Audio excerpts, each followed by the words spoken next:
नमस्कार.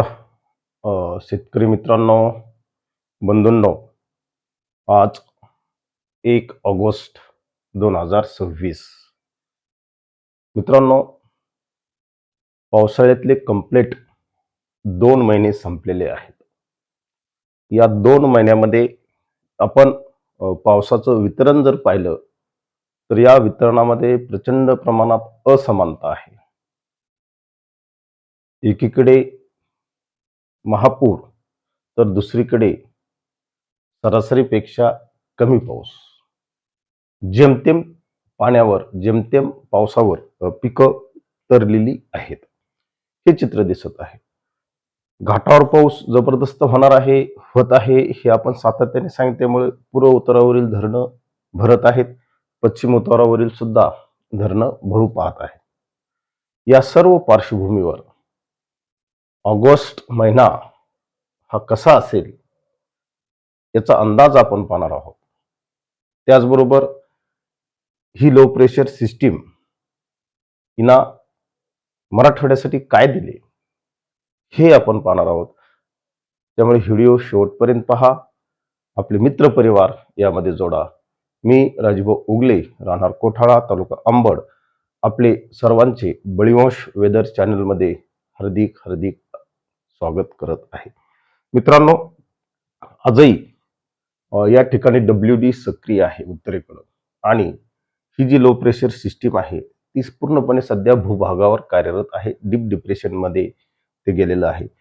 त्याचं जे ठिकाण आहे मित्रांनो, उत्तर महाराष्ट्र, अगदी जळगाव, धुळे, नंदुरबारच्या पूर्वेकडे आणि मध्य प्रदेश मार्गे ती गुजरातकडे जात आहे. ही सिस्टीम आजही कार्यरत आहे.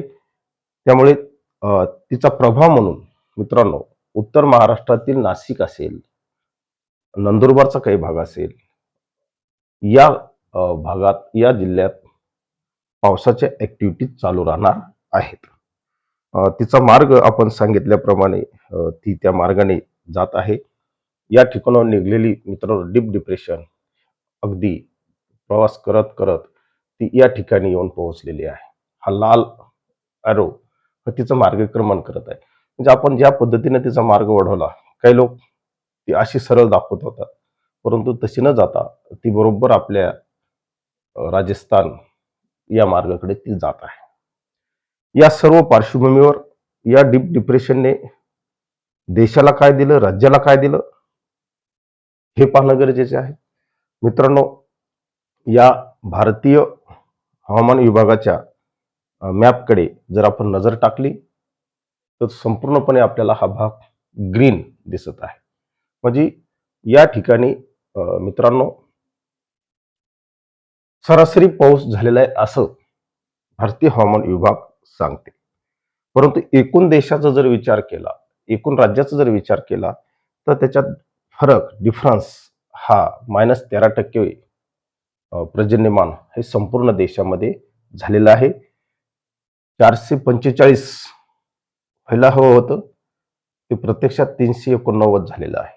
म्हणजेच 13% मायनस तूट ही संपूर्ण देशभरात पावसात आपल्याला दिसून येते. आणि मी सांगितलेले आहे मित्रांनो, 2 महिने संपलेले आहेत, उर्वरित 2 महिने आहेत. भारतीय हवामान विभागाने सुद्धा ऑगस्ट आणि सप्टेंबरचा दीर्घ पल्ल्याचा अंदाज व्यक्त केलेला आहे दुसऱ्या टप्प्यातला. त्यामध्ये त्यांनी 94% पाऊस सांगितलेला आहे, म्हणजे सरासरीपेक्षा कमीच पाऊस सांगितलेला आहे. आणि मित्रांनो, एकूण देशाचा जर विचार केला तर पर्जन्यमानात 10% तूट ही अर्थव्यवस्थेला धक्का पोहोचते, नवे नवे अर्थव्यवस्थेचं जे चक्र आहे ते बिघडवते, हे मात्र निश्चित आहे. तर या सर्व पार्श्वभूमीवर राज्यातील फरक काय सांगतो 31 ऑगस्ट पर्यंतचा, ते आपण पाहणार आहोत. मित्रांनो, तुम्हाला ज्याही ठिकाणी हा रेड कलर दिसत आहे ते त्या भागातली पावसाची तूट अद्याप भरून निघलेली नाही. मग यामध्ये कुठले कुठले जिल्हे आहेत? नंदुरबार 47% 57 होता, 10% रिदली तूट कमी झालेली आहे. हिंगोली मित्रांनो 50च्या घरात होते, तिथे 30% तूट आहे. परभणीमध्ये मित्रांनो 10% अजूनही मायनस आहे, म्हणजे असं सरासरीपेक्षा इथं मायनस चिन्ह आहे. बीडमध्ये मित्रांनो 26% तूट दाखवलेली आहे. जालनामध्ये सुद्धा मित्रांनो या ठिकाणी 18% पाऊस जरी संपूर्ण ग्रीनमध्ये दिसत असला तरी जालन्यातल्या सर्वत्र समान वितरण पावसाचं झालेलं नाही. फक्त तुम्हाला हा जो निळा कलर दिसत आहे हा तूट दाखवत नाही.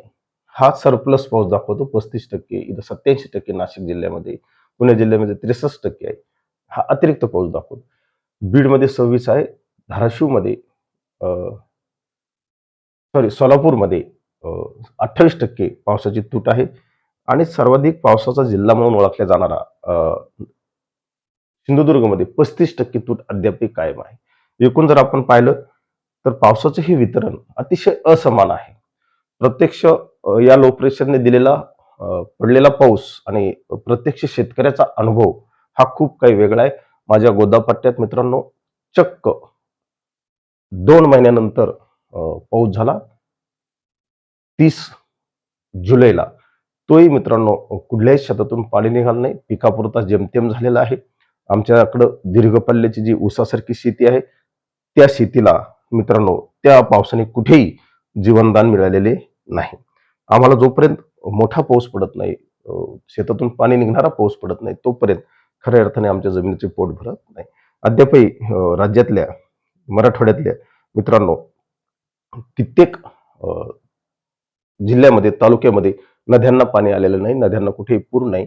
एखादी लो प्रेशर जशी ही मध्य प्रदेशकडून गेली, उत्तर महाराष्ट्राकडून गेली, नंदुरबार, धुळे, जळगाव आणि अकोला, अमरावती या भागातून जशी गेली तशी एखादी लो प्रेशर मराठवाड्यात येणे गरजेचे आहे. तेव्हा मराठवाड्यातले जलसाठे भरतील.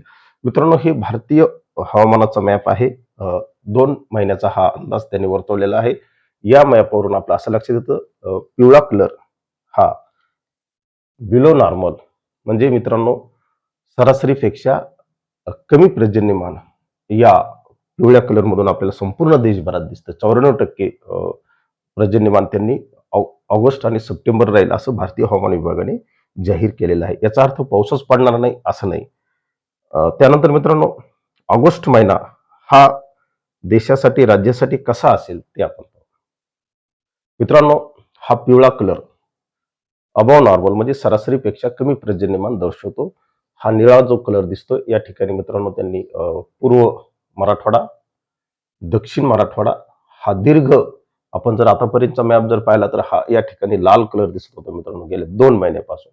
आणि आता ऑगस्टचा हा महिना आहे. ऑगस्टचा हा स्पेशल ऑगस्टचा अंदाज आहे. तर मित्रांनो ऑगस्टमध्ये मी सातत्याने सांगितलेले जोपर्यंत ऑगस्ट लागत नाही तोपर्यंत मराठवाड्यातली परिस्थिती सुधरत नाही. मित्रांनो हे साधारणतः 10 ते 15 तारखेपर्यंत मराठवाड्यातल्या बहुतांश भागामध्ये मी काय सांगतो लक्षात घ्या. मराठवाड्यातल्या बहुतांश भागामध्ये चांगल्या पावसाचे संकेत या भारतीय हवामान विभागाने दिलेले आहेत. जो हा भाग दीर्घ आतापर्यंत आपण जर पाहिलं तर हा तुटीचा पूर्ण भाग होता. त्या तुटीच्या प्रदेशामध्ये पावसाचं पर्जन्यमान दाखवलेलं आहे. कधी ऑगस्टमध्ये साधारणतः हे 15 ऑगस्ट ते 21 ऑगस्ट पर्यंत या सर्व ऍक्टिव्हिटीज घडतील आणि निश्चित मित्रांनो या भागातल्या जलाशयामध्ये मराठवाडा असेल त्या मराठवाड्यातले मित्रांनो जालना आहे, छत्रपती संभाजीनगर आहे, बीड आहे, धाराशिव आहे, लातूर आहे, इकडं परभणी, हिंगोली, नांदेड या संपूर्ण जिल्ह्यामध्ये कुठल्याही जलाशयामध्ये मित्रांनो अद्याप पाणी जमा झालेलं नाही. अंतर्गत महाराष्ट्र याला आपण म्हणतो. या महाराष्ट्रात मित्रांनो मराठवाड्यात पाणी जमा झालेलं नाही. ते ऑगस्टमध्ये होण्याची शक्यता या भारतीय हवामान विभागाने दाखवलेली आहे. हे आपण पाहू. या सर्व पार्श्वभूमीवर मित्रांनो सरफेस टेम्परेचर कशा पद्धतीने आहे ते महत्वाचं आहे. मित्रांनो जोपर्यंत ऑगस्ट लागत नाही मी सांगितलं की सूर्याचं दक्षिणायन चालू असतं. जसं जसं ऑगस्टकडे सूर्य दक्षिणेकडे येईल तसं तसं त्या पद्धतीने मित्रांनो बंगालचा उपसागर सक्रिय होतो, हिंदी महासागर सक्रिय होतो, अरबी समुद्र सक्रिय होतो. अरबी समुद्र तर आपण सातत्याने यावर्षी सांगितलेले तो सक्रिय राहणार आहे. कारण अरबी समुद्रातलं आयोडी घटक हा पॉझिटिव्ह होता. या ठिकाणी मित्रांनो तुम्हाला टेम्परेचर वाढताना दिसत आहे. या ठिकाणी टेम्परेचर वाढताना दिसत आहे आणि संपूर्णपणे विषुववृत्तीय पट्ट्यातलं तापमान मित्रांनो 30°C समुद्राचं सरफेस टेम्परेचर हे निश्चित अतिरिक्त बाष्प पुरवठा करायला कारणीभूत आहे. आणि दख्खनमध्ये मित्रांनो, हा जो दख्खनचा भाग खूप दिवसापासून पावसाच्या प्रतीक्षेत आहे. 2 महिने झाले. याच्यापेक्षा दुष्काळ तरी काय असू शकतो? दुष्काळजन्य परिस्थिती तरी काय असू शकते? 2 महिने चक्क पाऊस झालेला नाही या पट्ट्यात. मित्रांनो, यामध्ये कर्नाटक आहे, तामिळनाडू आहे, तेलंगणाचा भाग आहे. तामिळनाडू तर मित्रांनो धरणं आटलेली आहेत. हे सर्व लक्षात घ्या. आणि आता मित्रांनो, हे सर्व पाहता दक्षिणेकडे पावसाच्या ॲक्टिव्हिटीज या ऑगस्टमध्ये वाढतील. साधारणतः मित्रांनो ह्या 4 ऑगस्टच्या नंतर वाढण्याची शक्यता आहे. 4 ऑगस्ट ते 8 ऑगस्टपासून पुढे या वाढतील. यावेळी सुमारास मित्रांनो तामिळनाडू किनारपट्टीवर म्हणजे कावेरी नदी जी आहे, या कावेरी नदीच्या क्षेत्रामध्ये, पाणलोट क्षेत्रामध्ये चांगला पाऊस पडेल आणि कावेरी नदीवरली जी काही जलाशय आहेत, ती भरण्यास मदत होईल. घाटावर पाऊस सक्रिय असेल, त्यामुळे मित्रांनो पूर्व उत्तरावरली जी जलाशय आहेत, ती भरतील. यामध्ये कर्नाटकमधील नद्या आहेत, भीमा असेल वगैरे असेल किंवा आपल्या महाराष्ट्रातल्या ज्या नद्या आहेत, गोदावरी आहे, यासारख्या नद्यांना पूर येऊन मित्रांनो जायकवाडी सारखी जलाशय निश्चित ऑगस्टमध्ये ओव्हरफ्लो होतील. हा आपला या सर्व पार्श्वभूमीवर मित्रांनो ऑगस्टमध्ये कधी लो प्रेशर आहे हे 8 ऑगस्टचं मॅप आहे. मित्रांनो, या ठिकाणी आपल्याला ऑगस्टमध्ये पुन्हा एकदा बंगालच्या उपसागरात, वायव्य बंगालच्या उपसागरात लो प्रेशर सिस्टीम दाखवलेली आहे.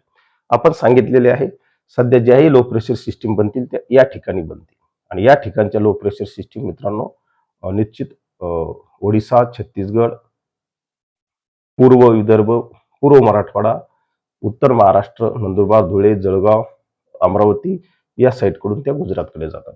जोपर्यंत आपल्याला या ठिकाणी लो प्रेशर सिस्टीम बनत नाही, तोपर्यंत मराठवाड्यात आणखी चांगला पाऊस पडत नाही. परंतु या सिस्टीमकडून तरी आपण अपेक्षा ठेवूया की पुन्हा एकदा या सिस्टीमने जर पाऊस दिला, परंतु ही सिस्टीम मित्रांनो परत अशी जाण्याची शक्यता आहे. तिचा ट्रॅक आणि तिचा मार्ग यावर सातत्याने आपण लक्ष ठेवू. मित्रांनो, साधारणतः ऑगस्टमध्ये 3 ते 4 लो प्रेशर सिस्टीम येण्याची शक्यता आहे. आपण वाट पाहू की बंगालच्या उपसागरात या ठिकाणी जर लो प्रेशर सिस्टीम तयार झाली, तर तिला कुठलाही अडथळा मराठवाड्यात, महाराष्ट्रात येण्यासाठी राहत नाही आणि ती सरळ मित्रांनो मराठवाड्यात येते आणि नाशिककडे जाते. तर अशा पद्धतीनं जर आली तर निश्चित येणाऱ्या काळात 15 ऑगस्टपर्यंत ते 21 ऑगस्टपर्यंत या सर्व परिस्थिती बदलणार आहेत. मित्रांनो, साधारणतः ऑगस्ट महिना हा निश्चित मराठवाड्यातील जलसाठे वाढवण्यामध्ये मदत करणार आहे. कारण दीर्घ प्रतीक्षा आम्ही केलेली आहे. चक्क 2 महिने झालेले आहेत. पावसाचा कुठेही पत्ता नव्हता. 30 जुलैला खऱ्या अर्थानं पाऊस थोडाफार झाला, तोही वाहवणी झालेला नाही. कित्येक जलाशयामध्ये अद्याप पाणी नाही आणि आम्ही मित्रांनो सध्या जेमतेम पाण्यावर जी काही पिकं आलेली आहेत, ती सध्या आहेत. परंतु फ्युचरमध्ये पाणी टंचाईचा सामना जर इथली जलाशय भरली नाही मराठवाड्यातली, तर निश्चित मराठवाड्यासारख्या अवर्षण प्रवण भागाला पाणी टंचाईचा सामना करावा लागेल. हे महत्त्वाचं आहे. या सर्व पार्श्वभूमीवर आपण सातत्याने हवामान बदलावर लक्ष केंद्रित करू. त्यासाठी नवनवीन व्हिडिओ पाहण्यासाठी आपल्या चॅनलला फॉलो करा, एवढीच विनंती या ठिकाणी करतो. अधिक माहितीसाठी मित्रांनो IMD सारख्या विश्वसनीय संस्थेला फॉलो करा. जय हिंद, जय महाराष्ट्र. धन्यवाद.